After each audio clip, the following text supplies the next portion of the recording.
Good morning प्यारे बच्चों। आज हम लोग क्लास 7th में एक्सरसाइज 1.1 का 10th नंबर क्वेश्चन करेंगे और बहुत बच्चों ने इसका वीडियो भेजने के लिए बोला है हमसे और कह रहे थे बच्चे समझ में नहीं आ रहा है। ये देखिए ज़रा, बड़ा मज़ेदार प्रश्न है और आपको बहुत बढ़िया तरीके से समझ में आएगा, बस थोड़ा ध्यान रखना है। प्रश्न पहले पढ़ देते हैं कि पहले प्रश्न का एक चित्र दिखा देते हैं, आपको थोड़ा सा मज़ा आ जाएगा। देखिए ये बंदर बना हुआ है और इस बंदर के बारे में ही प्रश्न है। ये क्या कर रहा है बंदर, देखिए।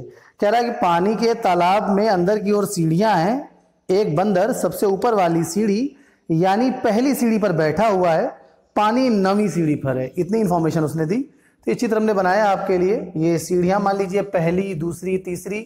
यहाँ पे जो शुरुआती सीढ़ी है उसी को नाम पहला दिया गया। ये थोड़ा सा पॉइंट नोट करने वाली बात है। पहली, दूसरी, तीसरी, इस तरह से 9वीं सीढ़ी पे बच्चों पानी है और बंदर सबसे ऊपर बैठा है।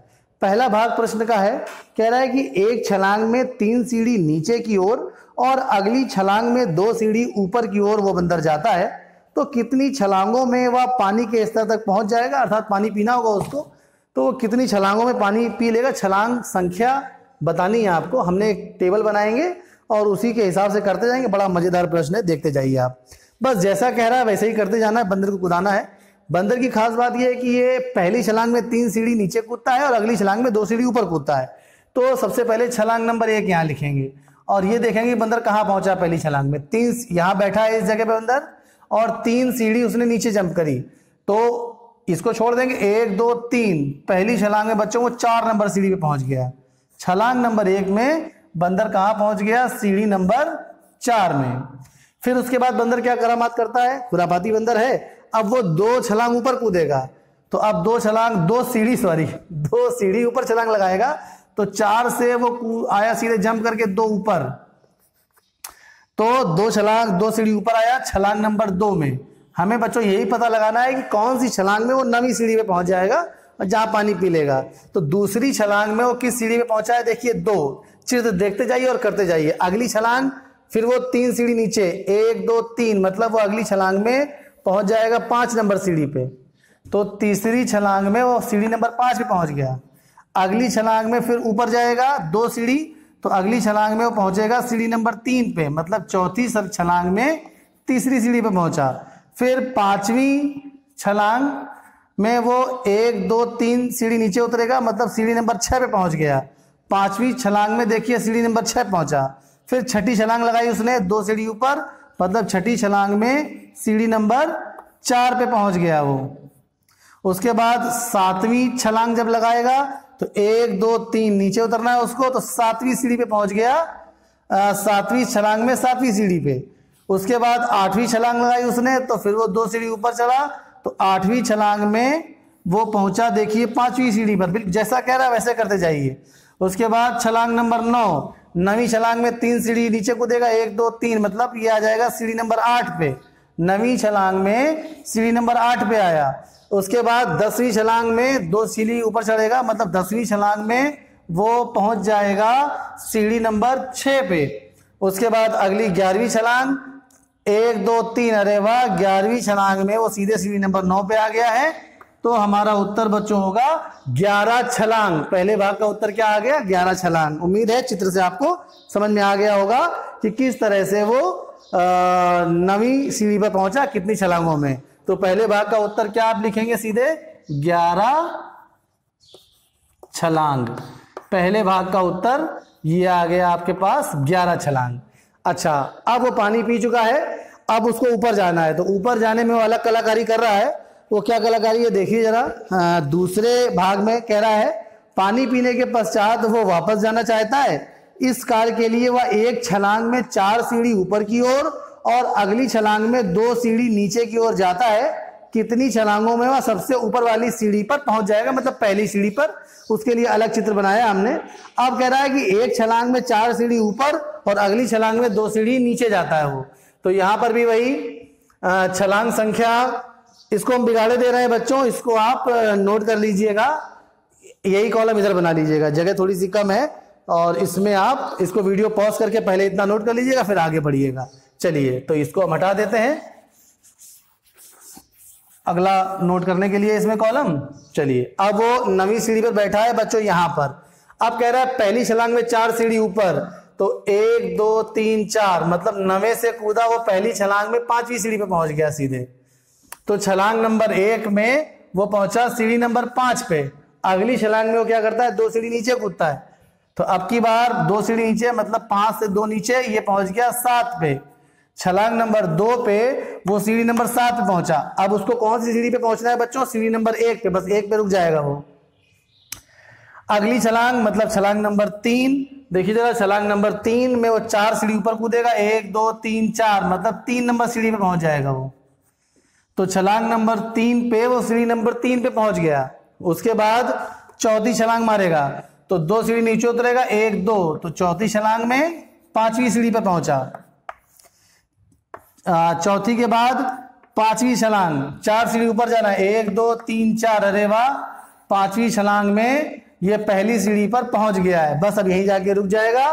तो दूसरे भाग का उत्तर बच्चों क्या हो जाएगा, 5 छलांग, कि भाई 5 छलांग में वो सबसे ऊपर वाली सीढ़ी पर बच्चों पहुंच चुका है। चलिए आगे बढ़ते हैं, तीसरा भाग भी इसका एक है, वो भी जल्दी से निपटा डालते हैं। तो तीसरा भाग कह रहा है, यदि नीचे की ओर पार की गई सीढ़ियों की संख्या को ऋणात्मक पूर्णांक से निरूपित किया जाता है और ऊपर की ओर पार की गई सीढ़ी को धनात्मक पूर्णांक से निरूपित किया जाता है, तो निम्नलिखित को पूरा करते हुए भाग 1 और भाग 2 में उसकी गति को निरूपित कीजिए। और यहां पर कुछ इस तरह से एक पैटर्न बनाया गया है इसके ए भाग में। चलिए जगह है तो इधर ही थोड़ा लिख देते हैं। कह रहा है इसमें -3 + 2 plus dash dash dash dash करके बराबर -8 आ रहा है। तो अब यहां पे कह रहा है कि यदि नीचे की ओर जो सीढ़ी जा कूद रहा है उसको ऋणात्मक, पहले भाग में क्या कर रहा था, 3 सीढ़ी नीचे कूद रहा था, 2 सीढ़ी ऊपर जा रहा था। तो कह रहा है जो नीचे कूद रहा है उसको माइनस चिन्ह लीजिए, ऊपर जा रहा है उसको प्लस चिन्ह लीजिए। तो इस पैटर्न को पूरा करके -8 तक पहुंचना है आपको, ये कह रहा है। तो इस पैटर्न को पूरा करिए। तो बच्चों -8 तक पहुंचने के लिए हमें बस खाली ये देखना है कि पहले भाग में कितनी छलांग लगाई थी। देखिए 11 छलांग, आपको हिंट दे रहे हैं बढ़िया वाली, 11 छलांग लगाई थी।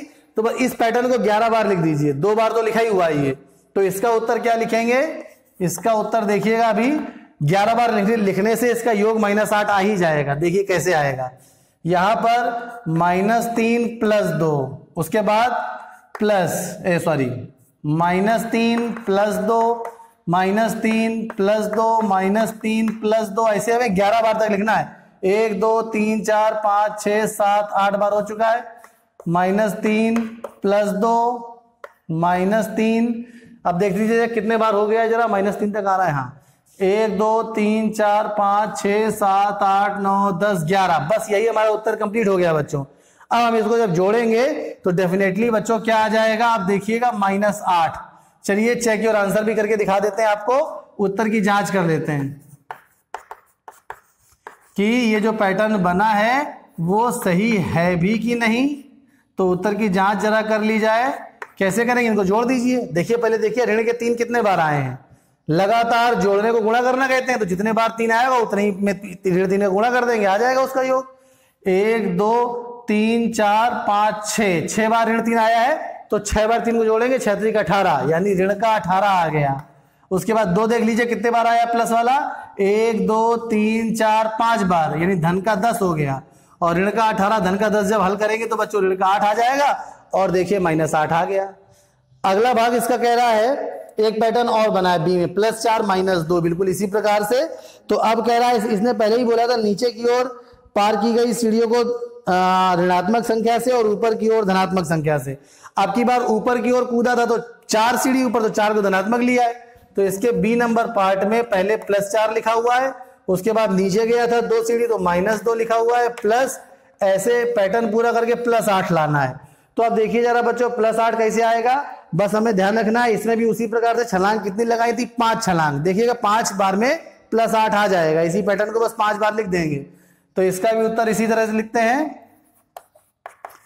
तो बस 5 बार पैटर्न पूरा कर लेंगे। 4 ऋण 2 प्लस का 4 माइनस का 2 प्लस का 4, देखिए हो गया 5 बार। 1 2 3 4 5, अब देखिएगा बिल्कुल 8 आ जाएगा जोड़ने पे। यहाँ पे उत्तर की जांच भी जरा कर लेते हैं। उत्तर की जांच में इसको जोड़ के देख लेते हैं। 4 कितने बार आया है, 1 2 3, मतलब 3 × 4, मतलब इसका योग हो गया 12। ऋण का 2 कितने बार आया है? 2 बार, मतलब 2 और 2 माइनस का 4। अब देखिए प्लस का 12 और माइनस का 4 में 8 आ जाएगा। ठीक है, एक भाग इसका और है, कह रहा है कि ए और बी, उसके बाद कह रहा है कि ए में अगर ऋण 8 सीढ़ियां में योग ऋण 8 सीढ़ियां नीचे की ओर निरूपित करता है, तो बी में योग 8 किसको निरूपित कर रहा है? अच्छा, अब कह रहा है अगर इसने कहा कि इसके ए वाले भाग में ऋण 8 जो है वो निरूपित कर रहा है नीचे की ओर 8 सीढ़ियों को, देखिए जरा 8 सीढ़ियां ही तो हैं। वैसे पहली सीढ़ी को 0 गिना जाता है, इन्होंने प्रश्न में कहा था कि जो पहली जहां पे बैठा वो पहली सीढ़ी है, मगर ऋण 8 किसको निरूपित कर रहा है? नीचे की ओर 8वीं सीढ़ी को। देखिए वैसे तो 8वीं होगी ना, काउंटिंग 0 शुरू करते हैं, 0 के बाद 1 2 3 4 5 6 7 8। तो कह रहा है यदि भाग ए में जो ऋण 8 आया है ये निरूपित कर रहा है नीचे की ओर 8वीं सीढ़ी को, तो उसी प्रकार से आपसे पूछ रहा है कि भाग बी में प्लस 8 किसको निरूपित कर रहा है? कॉमन सेंस की बात है, अब प्लस 8 निरूपित कर रहा है ऊपर की ओर 8वीं सीढ़ी को।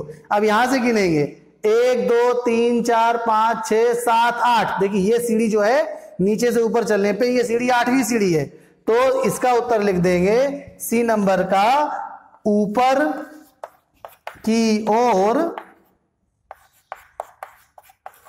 8वीं सीढ़ी को, बस कि ऊपर की ओर 8वीं सीढ़ी को भाग बी में प्लस 8 बच्चों निरूपित कर रहा है। चलिए उम्मीद है बच्चों ये प्रश्न आपको बढ़िया तरीके से समझ में आया होगा।